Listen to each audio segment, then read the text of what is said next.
जय हिंद, वंदे मातरम। दोस्तों स्वागत है आज के नए क्लास में। दोस्तों आज आप लोग के लिए लाया हूँ जीके जीएस का 60 मोस्ट इंपोर्टेंट क्वेश्चन जो रेलवे ग्रुप डी एग्जाम के लिए बहुत ही इंपॉर्टेंट होने वाला है, क्योंकि दोस्तों आज का हमारा क्लास प्रैक्टिस सेट होने वाला है।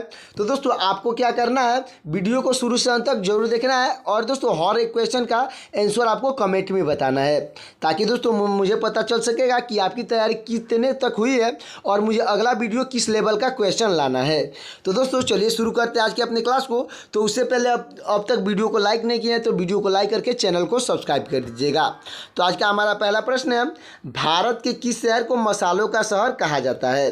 तो आपका राइट आंसर हो जाएगा दोस्तों ऑप्शन नंबर ए, यानी कि कोलकाता को कहा जाता है। दोस्तों कोलकाता को मसालों का शहर कहा जाता है, अच्छे से याद रखिएगा। और वही दोस्तों अगर पूछा होता किस राज्य को मसालों का शहर कहा जाता है, तो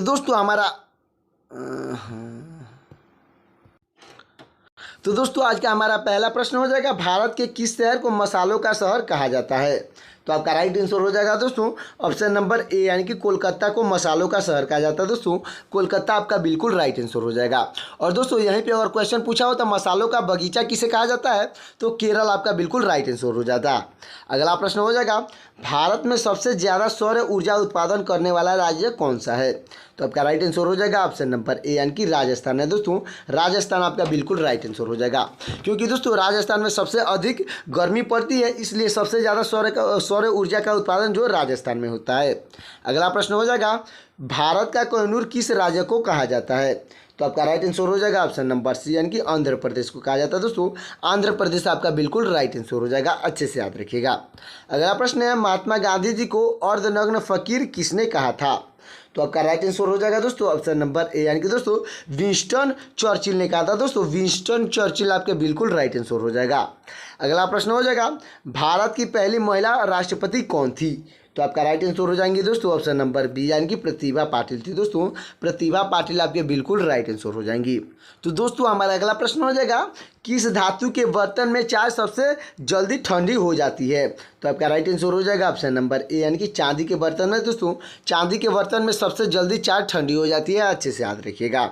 अगला प्रश्न हो जाएगा हमारा, उस्ताद अल्लाह रखा किस वाद्य यंत्र से संबंधित थी? तो आपका राइट आंसर हो जाएंगे दोस्तों ऑप्शन नंबर सी, यानी कि तबला से संबंधित है। दोस्तों तबला आपका बिल्कुल राइट आंसर हो जाएगा, यानी कि दोस्तों उस्ताद अल्लाह रखा जो है वो तबला बजाते थे, अच्छे से याद रखिएगा। तो दोस्तों हमारा अगला प्रश्न हो जाएगा, प्रसिद्ध पुस्तक पद्मावत की रचना किसने की थी? दोस्तों पद्मावत जो पुस्तक है उसकी रचना किसने की थी? तो आपका राइट आंसर हो जाएंगे ऑप्शन नंबर सी, यानी कि दोस्तों मलिक मोहम्मद जैसी ने की थी। दोस्तों मलिक मोहम्मद जैसी आपके बिल्कुल राइट आंसर हो जाएंगी। अगला प्रश्न है, राष्ट्रीय युवा दिवस कब मनाया जाता है? तो आपका राइट आंसर हो जाएगा ऑप्शन नंबर ए, यानी कि दोस्तों 12 जनवरी को मनाया जाता है। दोस्तों 12 जनवरी आपका बिल्कुल राइट आंसर हो जाएगा। तो दोस्तों हमारा अगला प्रश्न हो जाएगा, भारत के किस राज्य में रबर का सबसे ज़्यादा उत्पादन होता है? तो आपका राइट आंसर हो जाएगा ऑप्शन नंबर सी, यानी कि केरल राज्य में होता है। दोस्तों केरल राज्य आपका बिल्कुल राइट आंसर हो जाएगा। अगला प्रश्न है, पहला कंप्यूटर किसने बनाया था? यानी कि दोस्तों कंप्यूटर का आविष्कार किसने किया था या पहला कंप्यूटर किसने बनवाया था? तो आपका राइट आंसर हो जाएगा ऑप्शन नंबर सी, यानी कि दोस्तों चार्ल्स बेबेज ने किया था। दोस्तों चार्ल्स बेबेज जो है पहला कंप्यूटर या कंप्यूटर का खोज किया था, अच्छे से याद रखिएगा। अगला प्रश्न है, भारत में मेट्रो सर्वप्रथम कहाँ चलाई गई थी? तो आपका राइट आंसर हो जाएगा ऑप्शन नंबर डी, यानी कि कोलकाता में चलाई गई थी। दोस्तों कोलकाता आपका बिल्कुल राइट आंसर हो जाएगा, अच्छे से याद रखिएगा। और वही दोस्तों पूछा होता है कि सर्वप्रथम भारत में सबसे पहले रेल कहाँ चलाई गई थी? तो आपका राइट आंसर हो जाता है मुंबई में चलाई गई थी। दोस्तों और वो भी मुंबई से थाने के बीच चलाई गई थी, अच्छे से याद रखिएगा। अगला प्रश्न हो जाएगा, विद्युत बल्ब का फिलामेंट किसका बना होता है? तो आपका राइट आंसर हो जाएगा दोस्तों ऑप्शन नंबर बी, यानी कि टंगास्टन का बना होता है। दोस्तों टंगास्टन आपका बिल्कुल राइट आंसर हो जाएगा। तो दोस्तों हमारा अगला प्रश्न हो जाएगा, मुख्यमंत्री अपना त्यागपत्र किसे देता है? तो आपका राइट आंसर हो जाएगा ऑप्शन नंबर सी, यानी कि दोस्तों राज्यपाल को देता है। दोस्तों राज्यपाल आपका बिल्कुल राइट आंसर हो जाएगा। और दोस्तों यहीं पे और दूसरा क्वेश्चन पूछा होता कि मुख्यमंत्री को शपथ कौन दिलवाता है? तो दोस्तों वो भी आपका राइट आंसर हो जाता है ऑप्शन नंबर सी, यानी कि राज्यपाल दिलवाता है। दोस्तों राज्यपाल आपका बिल्कुल राइट आंसर हो जाएगा। अगला प्रश्न है, पृथ्वी के किस भाग पर जी का यानी कि गुरुत्वाकर्षण का मान न्यूनतम होता है? तो आपका राइट आंसर हो जाएगा ऑप्शन नंबर ए, यानी दोस्तों भूमध्य रेखा पर न्यूनतम होता है दोस्तों, भूमध्य रेखा आपका बिल्कुल राइट आंसर हो जाएगा। अगला प्रश्न है भारतीय राष्ट्रीय कैलेंडर का पहला माह कौन सा है? तो आपका राइट आंसर हो जाएगा दोस्तों ऑप्शन नंबर ए, यानी कि चैत माह है दोस्तों, चैत माह आपका बिल्कुल राइट आंसर हो जाएगा, अच्छे से याद रखिएगा। तो दोस्तों हमारा अगला प्रश्न हो जाएगा वायुमंडल में कौन सा तत्व सबसे ज़्यादा पाया जाता है? तो आपका राइट आंसर हो जाएगा ऑप्शन नंबर सी, यानी कि नाइट्रोजन पाया जाता है दोस्तों, नाइट्रोजन आपका बिल्कुल राइट आंसर हो जाएगा। अगला प्रश्न हमारा रामकृष्ण मिशन की स्थापना किसने की थी? तो आपके राइट आंसर हो जाएंगे दोस्तों ऑप्शन नंबर सी, यानी कि स्वामी विवेकानंद ने की थी दोस्तों, स्वामी विवेकानंद आपके बिल्कुल राइट आंसर हो जाएंगे। अगला प्रश्न है भारत का राष्ट्रीय खेल क्या है? तो दोस्तों इसका आंसर आपको कमेंट में बताना है, तो मैं इसका आंसर आपको आपके ऊपर छोड़ दे रहा हूँ। देखते हैं दोस्तों इसका आंसर कितने लोग कमेंट कर देते हैं। अगला प्रश्न हो जाएगा दोस्तों हमारा जापान का राष्ट्रीय खेल क्या है? तो आपका राइट आंसर हो जाएगा दोस्तों ऑप्शन नंबर सी, यानी कि जूडो खेल है दोस्तों, जापान का राष्ट्रीय खेल जूडो आपका बिल्कुल राइट आंसर हो जाएगा। अगला प्रश्न हो जाएगा पोलो खेल का प्रचलन भारत के किस राज्य में हुआ था? तो आपका राइट आंसर हो जाएगा दोस्तों ऑप्शन नंबर सी, यानी कि मणिपुर में हुआ था दोस्तों, मणिपुर आपका बिल्कुल राइट आंसर हो जाएगा, अच्छे से याद रखिएगा। अगला प्रश्न हो जाएगा दोस्तों हमारा भारत में पोलो खेल का प्रचलन किसने आरंभ किया था? तो दोस्तों आपका राइट आंसर हो जाएगा ऑप्शन नंबर बी, यानी कि तुर्कों ने आरंभ किया था दोस्तों, तुर्को आपका बिल्कुल राइट आंसर हो जाएगा। यानी कि दोस्तों भारत में सबसे पहले जो पोलो खेल है वो तुर्कों ने खेला था, अच्छे से याद रखिएगा। अगला प्रश्न हो जाएगा कबड्डी खेल का जन्मदाता किस देश को माना जाता है? तो आपका राइट आंसर हो जाएगा ऑप्शन नंबर सी, यानी कि भारत को माना जाता है दोस्तों, भारत आपका बिल्कुल राइट आंसर हो जाएगा। अगला प्रश्न है शतरंज खेल का जन्मदाता किस देश को माना जाता है? तो आपका राइट आंसर हो जाएगा ऑप्शन नंबर सी, यानी कि भारत को माना जाता है दोस्तों, शतरंज या कबड्डी खेल का जन्मदाता जो है वो भारत देश है, अच्छे से याद रखिएगा। दोस्तों हमारा अगला प्रश्न हो जाएगा क्रिकेट खेल का जन्मदाता किस देश को माना जाता है? तो आपका राइट आंसर हो जाएगा दोस्तों ऑप्शन नंबर सी, यानी कि इंग्लैंड को माना जाता है दोस्तों, इंग्लैंड आपका बिल्कुल राइट आंसर हो जाएगा, अच्छे से याद रखिएगा। और दोस्तों क्रिकेट से मुझे याद आया कि जो कल का मैच हुआ है India versus Pakistan Asia cup में, उसमें इंडिया मैच जीत गया है, वो भी बहुत ही रोमांचक मैच के साथ। चलते हैं अगले प्रश्न की ओर दोस्तों। अगला प्रश्न हमारा क्रिकेट के आधुनिक संस्करण सुपर मैक्स क्रिकेट की शुरुआत कहाँ हुई? तो आपका राइट आंसर हो जाएगा दोस्तों ऑप्शन नंबर बी, यानी कि ऑस्ट्रेलिया में हुई है दोस्तों, सुपर मैक्स क्रिकेट की शुरुआत जो है ऑस्ट्रेलिया में हुआ है, तो ऑस्ट्रेलिया आपका बिल्कुल राइट आंसर हो जाएगा। अगला प्रश्न है वाटर पोलो में एक पक्ष में कितने खिलाड़ियों की संख्या होती है? तो आपका राइट आंसर हो जाएगा ऑप्शन नंबर सी, यानी कि 7 खिलाड़ियों की संख्या होती है दोस्तों, 7 आपका बिल्कुल राइट आंसर हो जाएगा, अच्छे से याद रखिएगा। अगला प्रश्न हमारा पोलो में प्रत्यक्ष पक्ष में खिलाड़ियों की संख्या कितनी होती है? तो आपका राइट आंसर हो जाएगा दोस्तों ऑप्शन नंबर बी, यानी कि 4 होती है दोस्तों, 4 आपका बिल्कुल राइट आंसर हो जाएगा। अगला प्रश्न हो जाएगा राष्ट्रीय हिंदी दिवस कब मनाया जाता है? तो आपका राइट आंसर हो जाएगा ऑप्शन नंबर बी, यानी कि दोस्तों 14 सितंबर को मनाया जाता है दोस्तों, 14 सितंबर को राष्ट्रीय हिंदी दिवस मनाया जाता है, अच्छे से याद रखिएगा। अगला प्रश्न हो जाएगा कुतुब मीनार का निर्माण किसने करवाया था? तो दोस्तों ये भी क्वेश्चन बहुत ही ईजी है, तो इसका आंसर आपको कमेंट में बताना है, और दोस्तों इसका आंसर मैं कमेंट में देखूंगा कि किसका आंसर सही हो रहा है। तो चलते हैं अगले प्रश्न की ओर। तो अगला प्रश्न हमारा कौन सा तत्व पृथ्वी पर सर्वाधिक मात्रा में पाया जाता है? तो आपका राइट आंसर हो जाएगा दोस्तों ऑप्शन नंबर ए, यानी कि दोस्तों नाइट्रोजन पाया जाता है दोस्तों, नाइट्रोजन आपका बिल्कुल राइट आंसर हो जाएगा। यानी कि दोस्तों पृथ्वी पे सबसे अधिक और कोई तत्व पाया जाता है तो वो है नाइट्रोजन, अच्छे से याद रखिएगा। अगला प्रश्न हो जाएगा भारत की सबसे बड़ी झील कौन सी है? तो दोस्तों आपका राइट आंसर हो जाएगा ऑप्शन नंबर सी, यानी कि चिल्का झील है दोस्तों, चिल्का झील आपका बिल्कुल राइट आंसर हो जाएगा।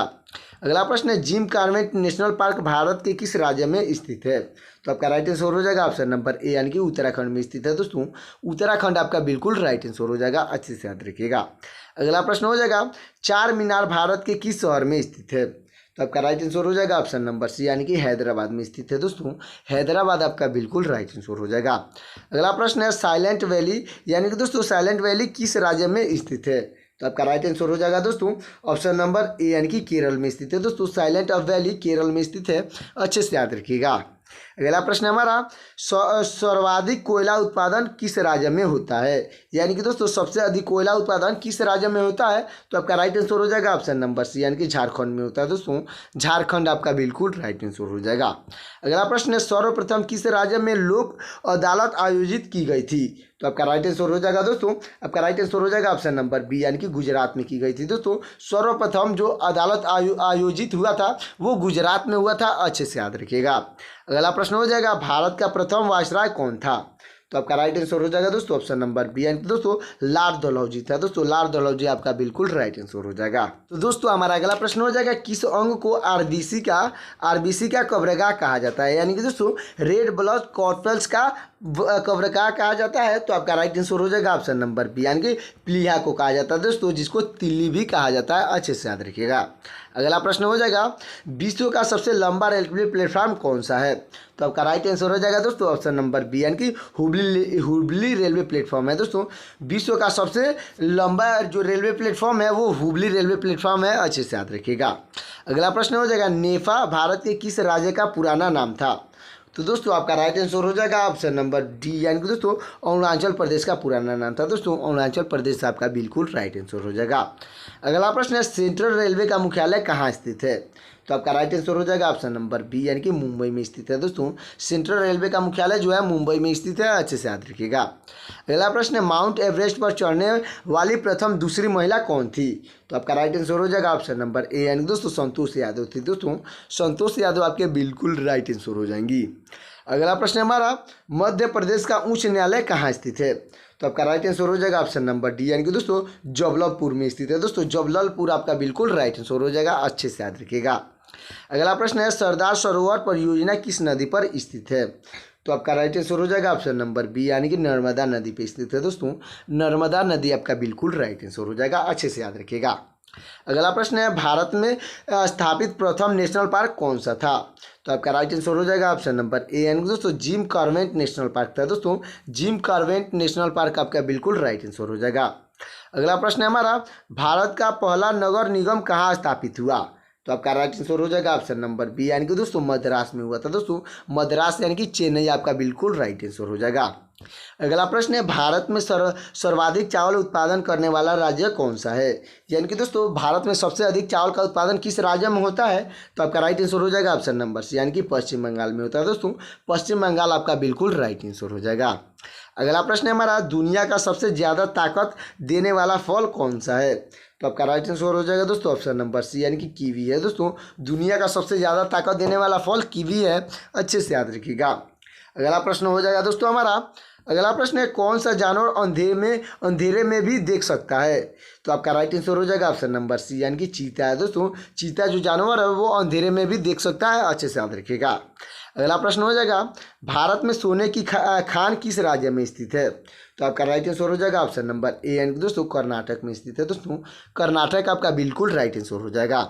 अगला प्रश्न है, किस चिड़िया का पंख 9 रंगों का होता है।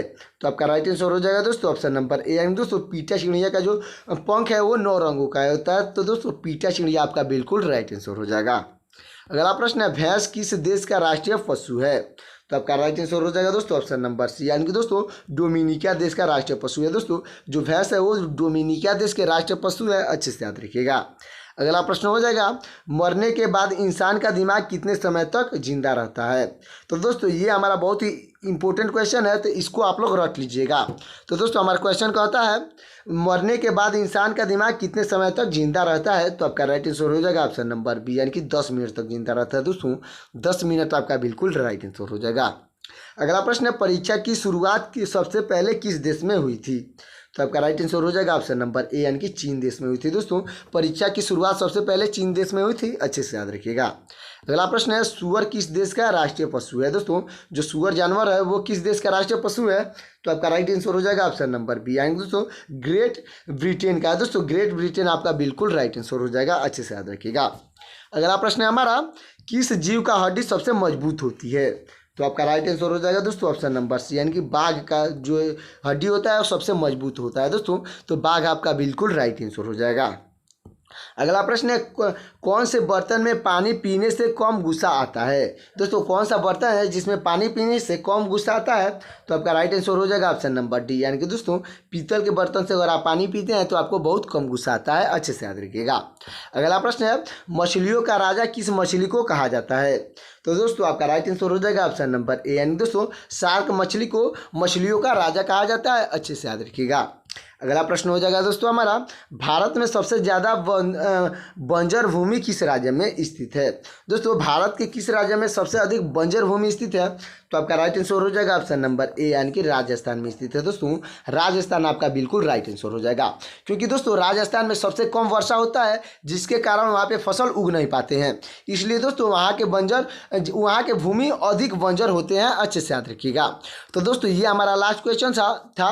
तो दोस्तों आपको कमेंट में बताना है कि 60 क्वेश्चन में से कितना क्वेश्चन आप लोग सही आंसर कमेंट किए हैं। और दोस्तों ये वीडियो अच्छा लगा हो तो वीडियो को लाइक कर दीजिएगा और चैनल को सब्सक्राइब कर दीजिएगा, और दोस्तों बेल आइकन को प्रेस कर दीजिएगा ताकि मेरा लेटेस्ट वीडियो आप तक जल्द से जल्द मिल सके। दोस्तों मैं इस चैनल पे current affair topic wise video और जीके जीएस का मोस्ट इंपॉर्टेंट क्लास डालता हूं, तो इसलिए इस वीडियो को अब तक लाइक नहीं किया है तो वीडियो को लाइक करके चैनल को सब्सक्राइब कर दीजिएगा।